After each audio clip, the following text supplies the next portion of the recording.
Francis Scott Fitzgerald, The Great Gatsby, Chapter 6. About this time, an ambitious young reporter from New York arrived one morning at Gatsby's door and asked him if he had anything to say. "Anything to say about what?" inquired Gatsby politely. "Why, any statement to give out?"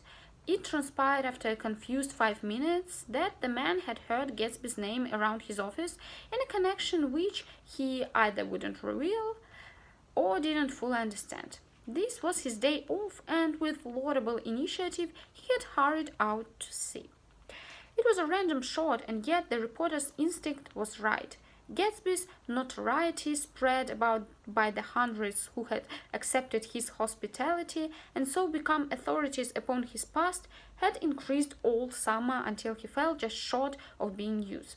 Contemporary legends such as the underground pipeline to Canada attached themselves to him, and there was one persistent story that he didn't live in a house at all, but in a boat looked like a house and was moved secretly up and down the Long Island shore. Just why these inventions were a source of satisfaction to James Gates of North Dakota isn't easy to say. James Gates, that was really, or at least legally, his name. He changed it at the age of 17 and at the specific moment that witnessed the beginning of his career, when he saw Dan Cody's yacht drop anchor over the most insidious flat on Lake Superior. It was James Gates who had been loafing along the beach that afternoon in a torn green jersey and a pair of canvas pants.